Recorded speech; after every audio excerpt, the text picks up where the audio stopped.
Yes, it is. It is another edition of Triple M Footy's Midweek Rub, round 20 coming up. It's been a great week of footy. We will touch on all the footy action from last week and have a look at this week. We'll get Damo's breaking news. He's got some big stories.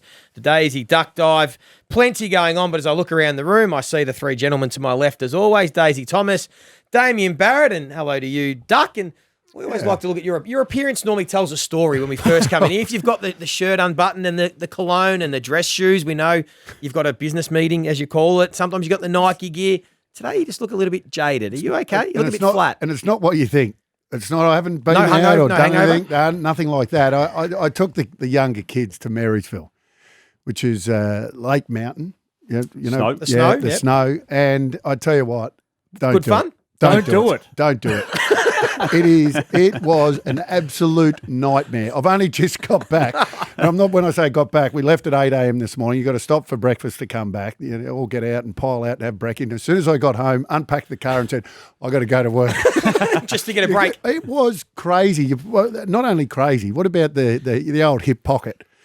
I reckon you spend $1,500. You're there for a day and a half. So you get all the hire. Then the kids are running around grabbing the stuff off the shelves. The bloke hiring the stuff wasn't happy about my kids being in there.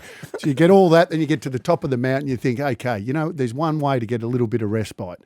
Get them a lesson. Yep. Get a snowboard. What do you want to do? Ski, snowboard. So Van and Charlotte go, oh yeah, we'll snowboard. Carter, my 3-year-old, by the way, jumped straight on it, went straight down the mountain. I've got vision of it. It's incredible. The other two, so you've paid, I think that was about $280 for those two to do their lesson. So you're $500 in the ski hire, $280 both. So what's that? And then you've got the accommodation. That's $1,060, and then another $400 at the pub while they're having their lesson. So, that's why you get them the lesson. You buy yourself an hour and a half, right? So I thought, okay, so 10 minutes in, and the snow was actually coming down, which was really pretty, although I should have had goggles on because it was in my eyes, but they would have cost me another $50. But anyway, so you watch them for 10 minutes, and I thought, I'll just sneak off here. So I snuck off, and I thought, I better just go and keep a quick eye on them. So I popped back. There's Charlotte. So you paid all this money. There's Charlotte at the bottom of the mountain with a board, one of her feet on the board, building a snowman. So you paid all that coin for him to build a snowman. Just don't do it. I actually now need a couple of days off. Good life experiences for the kids, Duck. They would have loved it. No, you might not have. They would have loved it. They did love it, but never again. Days, I've seen you thread goals at the MCG off balance with your left foot from 45 out. Oh, yeah. I've just seen you try and put onto your head a set of headphones yes. in a way that was the most uncoordinated, I can't even get the word out, way I've ever seen. Yeah, it was bizarre. Well, they were sort of folded up, and so I tried to unfold them, but in doing so, the headphones weren't how I just thought they would come. So I had to figure it out, and I didn't do a very good job of it. And the beauty of it was, Duck, you're in a similar position the other week, and you sort of figured it out yourself. With that knowledge, you just sat back and laughed. Damo was giving no knowledge either, and I look like a ripe twat. Nah, you've got it sorted out. I've sorted out, though. 3 times as long. That's right. Hey, Damo, it was a great weekend of footy. The weekend of the season, I think it's fair to say, with the games. We had everything in it. What was your highlight? What stood out for you from the weekend? It's hard, again, I know maybe the obvious, Joey, but the Jamie Elliott moment, and I'm not just talking about the kick, the mark, the seizing of the moment, and then the execution on the actual final kick.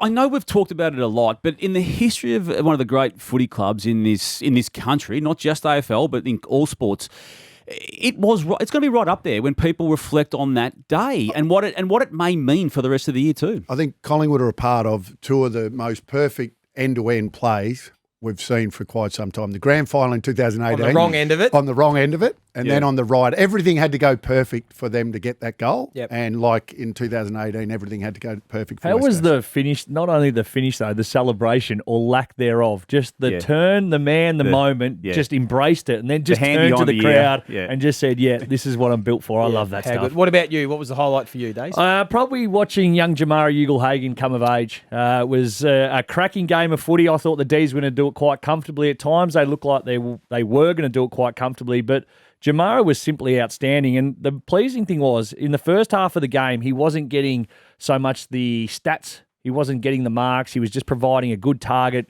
competing really hard. We know you've got to do that against Melbourne with their defenders. You don't necessarily have to win the ball, but you have to at least halve it and bring other people into the game. In that second half, though, he got everything. He was marking everything. He was kicking goals. And Well, it reminded me of a chat we had, I think it was 3 weeks ago, and I'm not sure. Somebody said something and just predicted the future. Is Jamarra Ugle-Hagan ready to now live up to the hype from what you've seen? I say yes. I think he will kick a bag, and that being a bag for him, career high, 4 or 5 goals in the next month. Well, there you have it. So that was 3 weeks ago, and, thankfully he listened to me. That's a bit of... It was pretty good. Thank Bit you. of fudge there. good That prediction. was about round 4. No, you Joseph, made that prediction. not the but truth. You knew it was coming. The Oracle was just a little bit out with his timings, but Yeah, I should have gone more generic rather than the tight time frame. But it was actually that was another cracking game of footy. The Dees seemed like they had it all sewn up, and the Dogs, to their credit, not only did they win, but now they're keeping their finals chances alive. we are an impatient lot. Like, that was only his 17th game. It feels like the way that we've spoken about him, it's like he's played 50 games and we've been waiting for him to break out. You look at Buddy Franklin took till his 24th game before he had his breakout game where he kicked 6 goals against Richmond. Before that, he'd only kicked 3 goals once in his career. It's So good- we it's look just back good and for you the go, young kid, It is though. great for the young kid, Yeah. but there's always a moment where you look back on a superstar's, when they get to superstar status, you look back in their career and say, what was the moment? And I think that might be it for Jamarra. And now we'll all pile on him this week when he doesn't get a kick and he doesn't kick 5 for another 17 games. So can't wait for that. That's what we love about footy. Hey, we'll get to our first break because Damo's got some big news on the coaching situation at the Kangaroos, a little bit as well on the GWS Giants. We'll get to that next. This is Triple M Footy's Midweek Rub. This is Triple M Footy's Midweek Rub. Damo, time for some of your news. And before we start, I've just looked on the AFL.com website. Damien Barrett's got the article. If Clarko wants the Kangaroos job, it's his. Posted within the last hour. AFL.com, big story. Yeah, they've started negotiations, Joey, and no conversation with Alastair Clarkson is ever an easy one to have. It goes off in tangents. There's various requests, there's demands, there's anger, and there's all of that, and that's what they want to engage with. And so what they will be doing is speaking to him and people around him first and foremost, and they will exhaust all avenues out of those conversations before they then go to Plan B. Plan B may be to engage even heavier with Alastair Clarkson. Plan B may be to go with the other tried coaches. They will be going certainly down a tried path, but it is significant. James Henderson, he's a manager who is only deals with high-end clients. Alastair Clarkson is one of them. He has gone on record today, Joey, saying that he has spoken to North about this situation. It is my take on making dozens of phone calls in the past week that this is how this will unfold, that North Melbourne's Sonia Hood-Duck will be having a chat with Alastair, who's just come back from the British Open golf in recent times, at some stage of the next week, and the conversation will spin off from that point, and they'll both be able to make up their mind whether they are a good fit for each other. Are they putting all their eggs in one basket? No, they're not. They're putting their eggs in the Alastair Clarkson basket to start with. Now, there may come a point... So they won't speak to anyone else until they find out Clarko's situation? Not meaningfully. And is that going to Clarko and saying, right, tell us everything you want, wish and need, and we decide if it's a fit? Yeah. Is that how it plays out? Well, there'll be certain elements that Alastair wants, and he's a man who basically churns through chief executive officers. He put Ian Robson up against the wall when at one stage at Hawthorn. Tracy Gaudry was another person he didn't like working under. He barely spoke with Justin Reeves, Ned's father, as CEO of Hawthorn when he left. So he will have a say and will want to have a say in certain positions at North Melbourne. That those conversations are hard. And if he does demand that, there may be someone, Sonia Hood, who may just say, listen, we want you to coach and we'll look after those positions ourselves. So while I say it's the conversations are his exclusively, they are, but there will come a point where the demands become too great suits both parties. And it suits both parties. Unfortunately for North, and fortunately for Clarko, if that's the case, that's what North need. They need really strong leadership like that. And they need someone to really stand up and make strong decisions and make the right decisions for the football club in terms of winning games of footy. And I think that Alastair Clarkson's obviously the right man for the job, so I think he's the obvious one, and I'm glad they're going about it. He gives the club automatic credibility. I think that's what they need as well. They need relevance. They need, we need someone that can be the front person for that footy club. Sonia's new in the job, and I think she's doing a terrific job, and she's starting to speak more and be a little bit more outspoken, which is great. But I'm wrapped. If they can land Clarko, I think that it appeases a lot of people. What about the balance, though, between Clarko as coach and Clarko, the demands of, or whatever the noise we're hearing about him sort of wanting to control a bit more of the club? Yeah, well, I don't mind that because don't mind? only because those people haven't got it right to this point in time, and until they can prove themselves, Until they can get some decisions that actually marry up and help the footy club, then I think Clarko needs to come in and probably a little bit overpowering at the start and then maybe settle back into the job. Again, I don't expect the club to say this, guys, but they will be going down the tried path. Now, again, that may only take them a certain distance too. They may realise that they need to open it up. GWS has opened it up. They're into their second wave of interviews now with people they want to have a chat to. I believe there's, Clarkson is still part of that process. Right. So there's Clarkson spoken to the Giants? Yes, yes, and will again. And that will unfold in the next week to a fortnight. They're more pointy-ended. They've sort of waded through a lot, but they're not blinkered to only having a tried coach. There are untried coaches that I know they've spoken to. One of those actually won't be part of the mix, Ashley Hansen, who is as well respected in that untried component as anyone in the comp. Personal reasons won't and isn't able to leave Melbourne right now. So he's taken himself out of the GWS mix. But yeah, fair bit to play out. But from a Clarkson perspective, he's got the front running. Should he want to continue that way with North Melbourne? Just to finish off quickly, only one way for Clarko to take North Melbourne, that's up. They can't get any lower than what they are right now. So I think it's a great job to take. Doesn't dent his legacy at all if in 5 years' time they're still in the same spot? Well, they won't be. He'll have automatic improvement in that group, and they'll be going in that direction. And Joey, as we speak, the two official vacancies are obvious, GWS and North Melbourne. They're not naturally appealing. I mean, GWS has got a massive salary cap issue with current players that need to honour contracts that they've signed, and some need to be moved out just to clear it up to get them into 2023. North Melbourne, to Duck's point, has been a mess of a club for 4 years. So he might just get to both processes and say, I might just wait one more year. Although I am hearing, and this won't surprise anyone who knows him, he's going absolutely stir crazy being out of the system. As much as he's enjoyed going to watch the basketball playoffs in the States, as much as he enjoyed going to the British Open to watch Cam Smith play, he wants to be involved again. What's your take on the Tassie stuff, though, with Clarko? Is there an opportunity for him to be a big part of that if that the 19th licence gets approved in a few months' time? No, I've never felt his role there would be a permanent one if and when the licence is granted. And the if component to that conversation, I think, is more prominent than the when, given the uncertainty around the stadium now and the continued pushback by a lot of clubs about the licence being a 19th licence, not just a reconfiguration of the 18. So, yeah, the runway on that one's about a month away now from all clubs having a say on that. And right now, they're probably as far away from that getting approved as any. And even if it is approved, Joey, I just don't see Clarkson being part of it, given it won't come into the AFL until 2028 at the absolute earliest. If the vote's now, that's a no. Is that what I'm I hearing? think the vote's today, it's a no. Yeah, there's too much uncertainty around. Was there an ultimatum I heard the other day to the AFL from the Tassie government?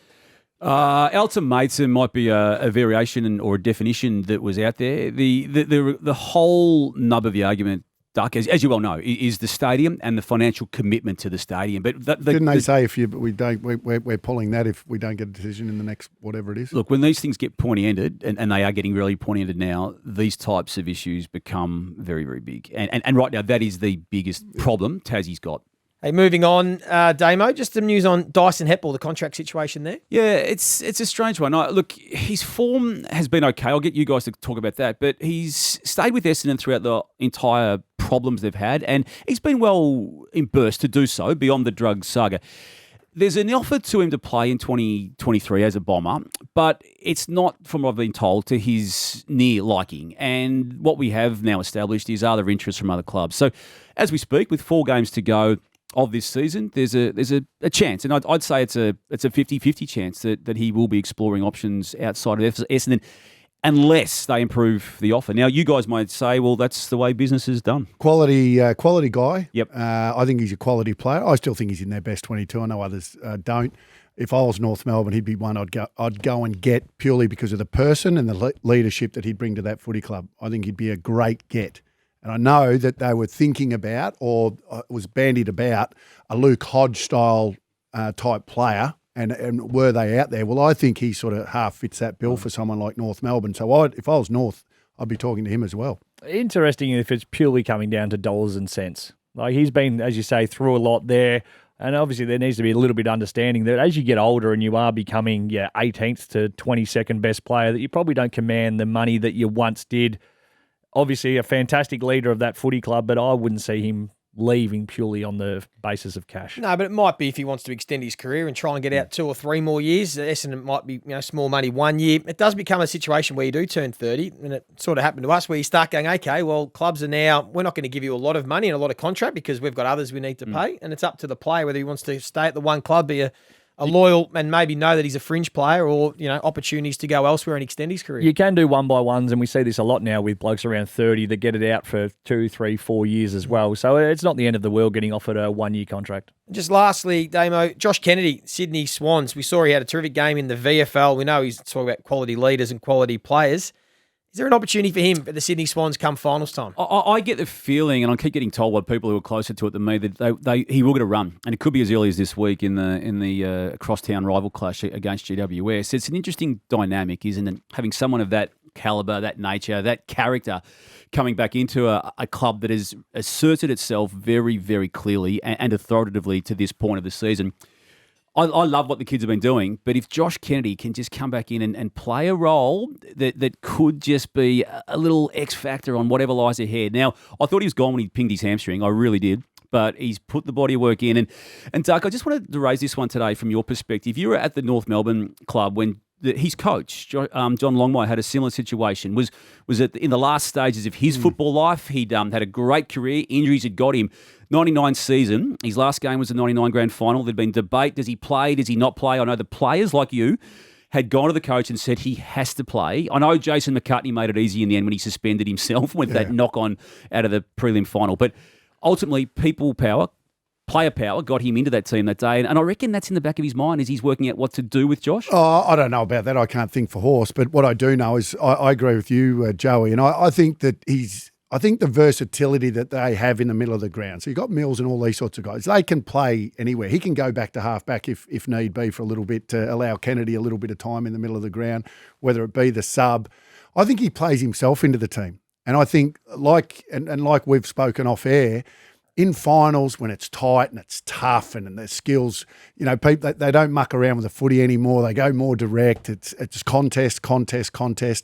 I think he plays himself. I think he's the perfect sub for the Sydney Swans through the finals campaign. Yeah, right. Perfect he's built sub. For finals. Built for finals. Yep. He can come on when you need him. He'll impact. He'll be on the bench as another sort of head there. And you can use a sub whenever you want these days. These days, when you can just trigger it when you need to. And if he had to play the next week, and if he had to play 50 minutes of footy in a final, I'd be loving, if I'm a Swan supporter, having Joey Kennedy coming off the bench for a quarter and a half, game on the line.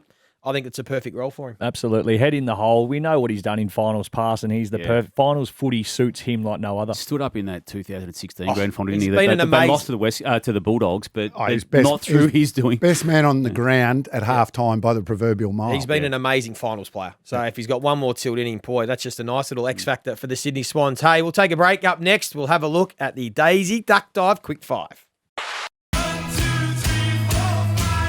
Righto, get off the fence here, boys. Duck, Daisy, are the demons gone? Oh, Joey. Come on, Joey. You blokes, you just asked me to ask that question. Don't shoot the messenger. I don't think they're gone. Why not? They've got some issues. They've certainly got connection issues all over the ground to some degree. Clearly, they're not that defensive beast that we've seen.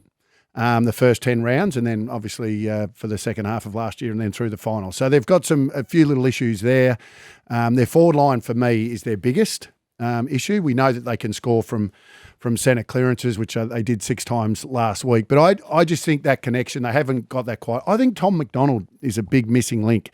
He's a competitor. When he's on, he marks a footy really well. So he's that person that wants to take that kick down the line and compete. I don't think they have that. There's not that dogged person.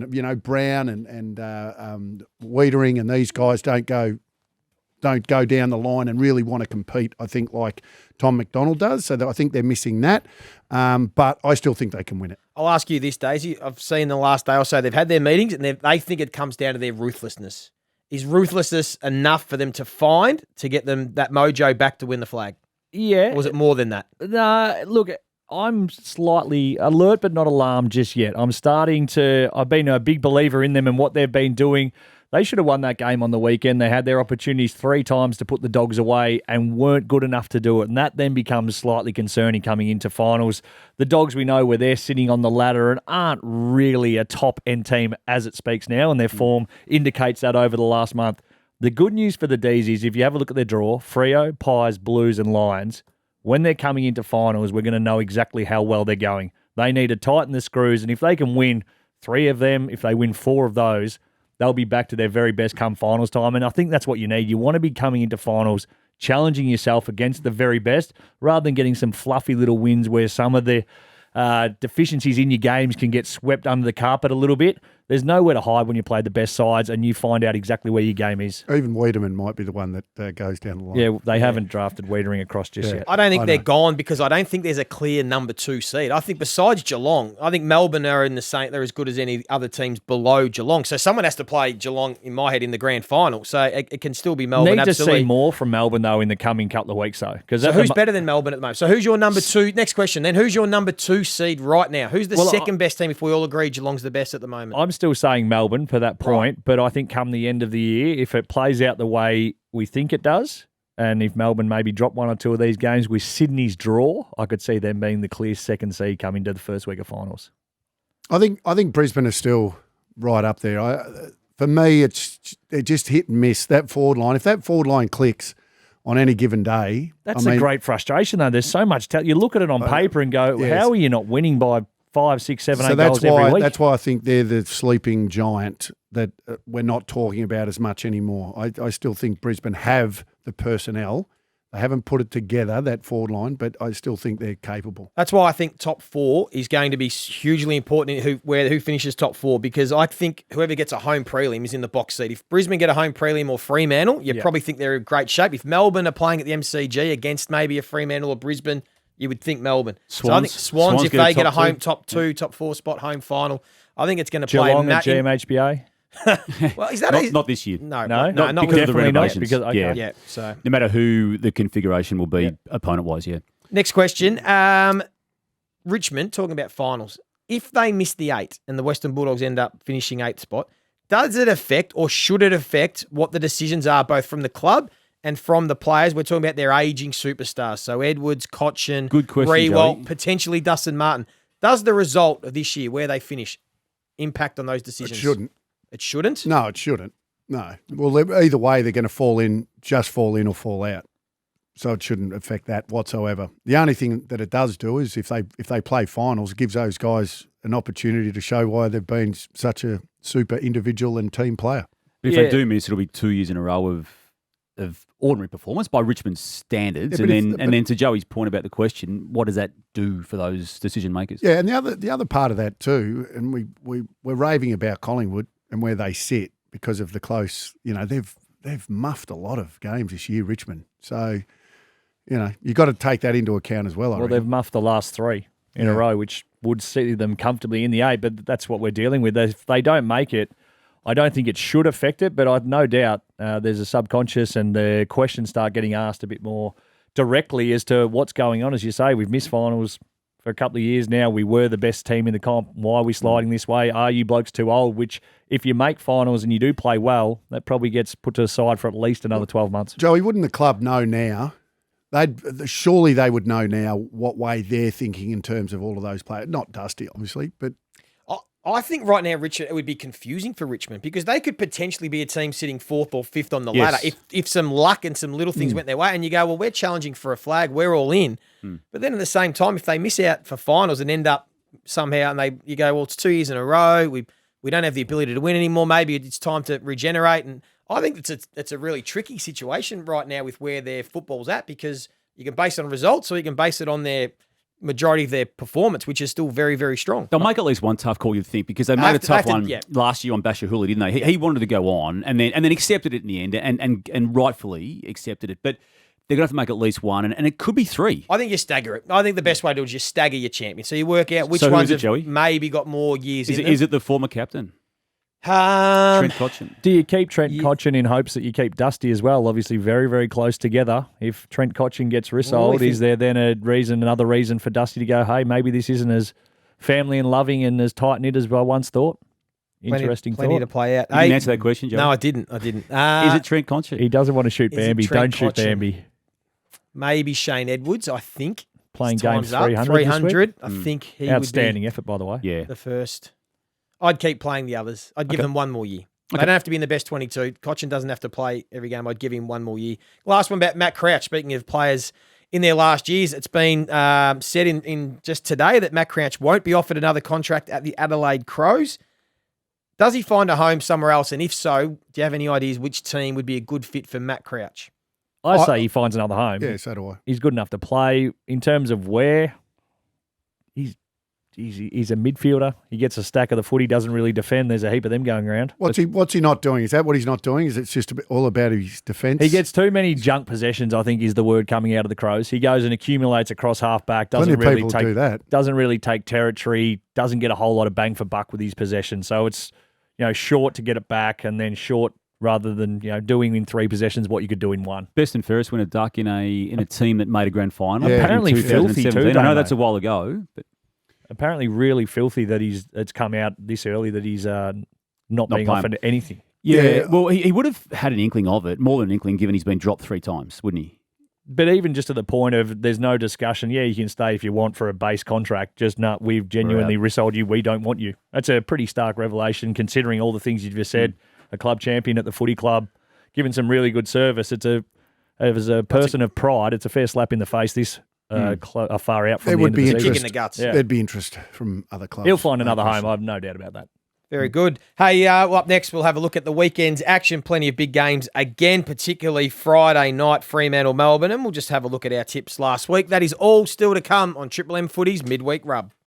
Before we get into the round 20 action, we always like to look back last week, and obviously for the Fremantle-Richmond game, we were split on the tips, and the result were split. But the North Melbourne Hawks game, I can't believe Damo, Daisy, and myself, we all fell into North Melbourne. What about Duck? I don't think I did. Did you? I don't think I did. No. Yeah, you did. I didn't didn't. tip North Melbourne for 3 years. No, I said the Hawks. Did you? they play? Let's have a listen to what I said. On form, you tip North. On form. No, Hawks had a win too. That's 2 wins in a row. But I'd... I'm going to... I'll tip Hawthorn. Who'd you tip in the age? Hawthorn. Okay, there you go. I think you're right. Actually, Damo, Daisy, you did tip Hawthorn. It was me that tipped North Melbourne. So apologies. But in saying that, I can't believe when I look at West Coast St Kilda, you 3 all did fall into the West Coast Eagles. My God. And I was the only right one that there. tipped St Kilda. So I got that one right. I got a duck on that one. I changed my tips after Wednesday. And did Collingwood? No, Oh, sorry, did St got the Kilda? right result. Yeah. Good. We all tipped Melbourne. Well, Collingwood, Essendon, it was a tough one. We were all pretty split on it, except for Daisy. He was quietly confident. We got on board Collingwood last week on the back of getting a lot of hate, and they haven't let me down, so I'm all aboard to make it 9 in a row.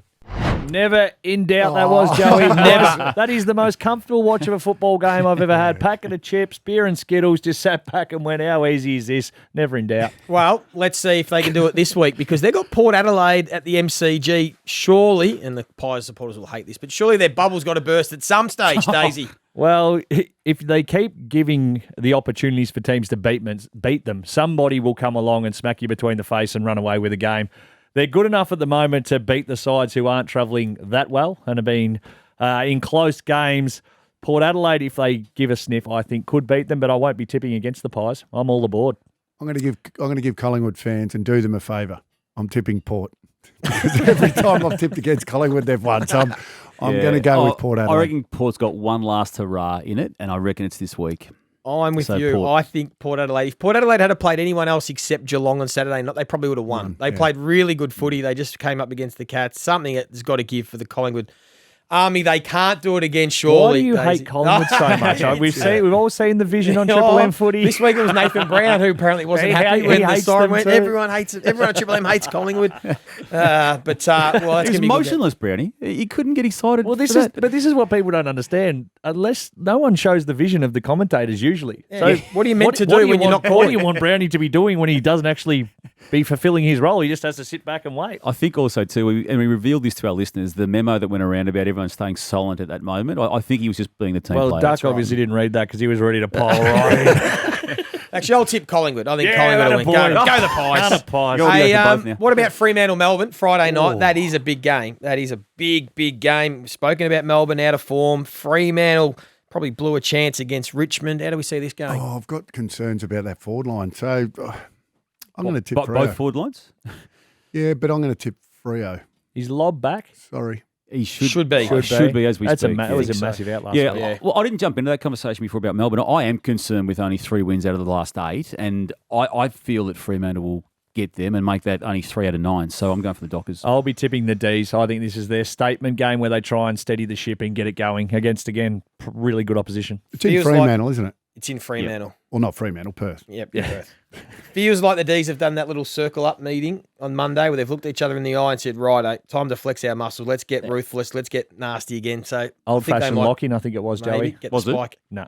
What about the That's what I would have been Sydney? doing. What about Yeah. the Sydney Derby? It's an interesting one because Is it's it the been their Sydney bogey Derby? team. Been their bogey team. GWS have beaten Sydney in some big games. They Last did year's last final. year's They have, final. yeah. They have. So, look, I don't think they'll do it. I'm going to tip Sydney, but beware because I tipped Sydney. We all thought Sydney had beat them in the final last year as well, and they didn't. You can't tip the Giants on form. No, you can't. No. Sydney, sit and steer. What about Geelong, Western Bulldogs? Anyone give the Dogs a chance off the back of a little bit of momentum now? Can they trouble Geelong? No. Not at the Cattery. To do what you did last week about the Bulldogs, yes, they can, but I don't think they will. Yep. Fair enough. And what about Richmond, Brisbane, MCG? Can the Tigers win and get themselves back in the 8? Anyone Or coming back for Richmond? Tom Lynch. Tom Lynch will should, be I back. think, Oh, yeah. he's a big back. No, he's a forward. I don't think He's a big he's a in. big back coming back. No, he's a big forward coming back. Brisbane no, are your second Brisbane. seed. Brisbane. Okay, good. Brisbane outsiders in this one, which is interesting. Are they? Yeah. You're pretty confident, Brisbane. I'm very confident. Yeah, The Brisbane. horrible record on the road in their last 4, and the lot dropped 3, so one of 4 on the road. I just don't see it. I still think they're a class above what Richmond are doing at the moment. For what it's worth, Richmond supporters will be happy because every time they do against them, they win as well. A big game for Brisbane, though, because if they are going to Massive. be any challenge Yeah. And play some good footy, they need to do it down here and Correct. demonstrate they can actually defend the ground. They got opened Yep. up against Melbourne earlier in the year, so this is a massive game for Yeah, them. there's 2 things I don't like. I don't like the finals record being raised, but we always have to because they're 1-5 under Chris Fagan, And they Fags don't listens like to the this show too. MCG. He finds out when you say negative things. I know that. They also don't like the referencing of the MCG, and that's fair enough too if you are them. But to they're that facts point, though, they mate. have to Yep. win this game. Are they getting a chartered flight over? Yeah, because the airports and these things are Yeah. concerns for COVID. Not that I'd heard of, No, but again, that commercial might flight. change. All Yeah, right. and I just on that one, Joey, I think Richmond will be put out of its misery by the Lions in that game. Really? Yep.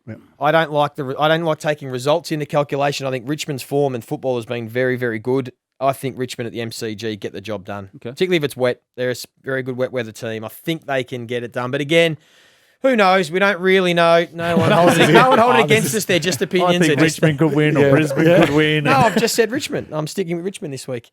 Hey, that's it. That'll do us for the show. Thanks Round for having 20. It's getting close to finals time. Hopefully we have another weekend like we did last week. This has been Triple M Footy's Midweek Rub, exclusive on the Listener app. And, of course, you can listen to every game across the weekend on Triple M and the Listener app, starting with the Friday night game over in Perth with Darce, Howie, Nath Brown, Damo and the Chief for the Friday huddle ahead of Fremantle and Melbourne. Thanks for listening. We'll do it all again next Wednesday.